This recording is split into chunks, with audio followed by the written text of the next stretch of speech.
PiggyBook by Anthony Browne. Mr. Piggott lived with his two sons, Simon and Patrick, in a nice house with a nice garden and a nice car in a nice garage. Inside the house was his wife. Hurry up with the breakfast, dear, he called every morning before he went off to his very important job. Hurry up with the breakfast, Mom, Simon and Patrick called before they went off to their very important school.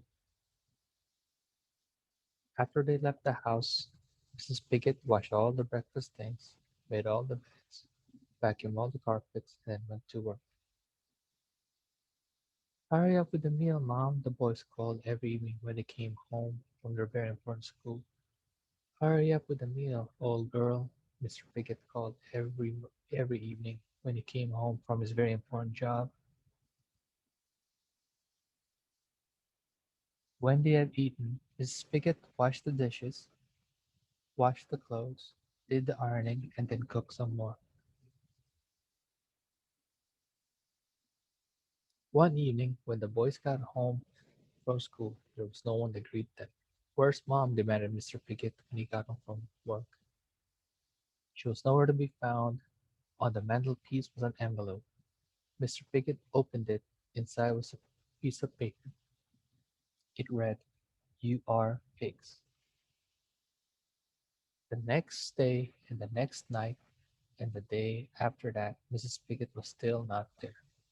Mr. Piggott, Simon, and Patrick tried to take care of themselves. They never washed the dishes. They never washed their clothes. Soon the house was like a pigsty. "When is Mom coming home?" the boys squealed after another horrible meal.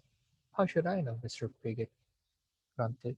They all became more and more grumpy. "But what shall we do?" said Mr. Piggott. They had to make their own meal.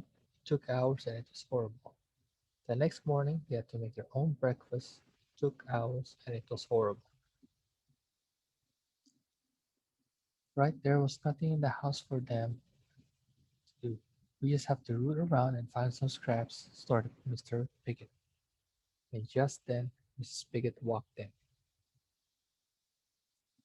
"Please come back," they snuffled. So Mrs. Piggott stayed. Mr. Piggott washed the dishes.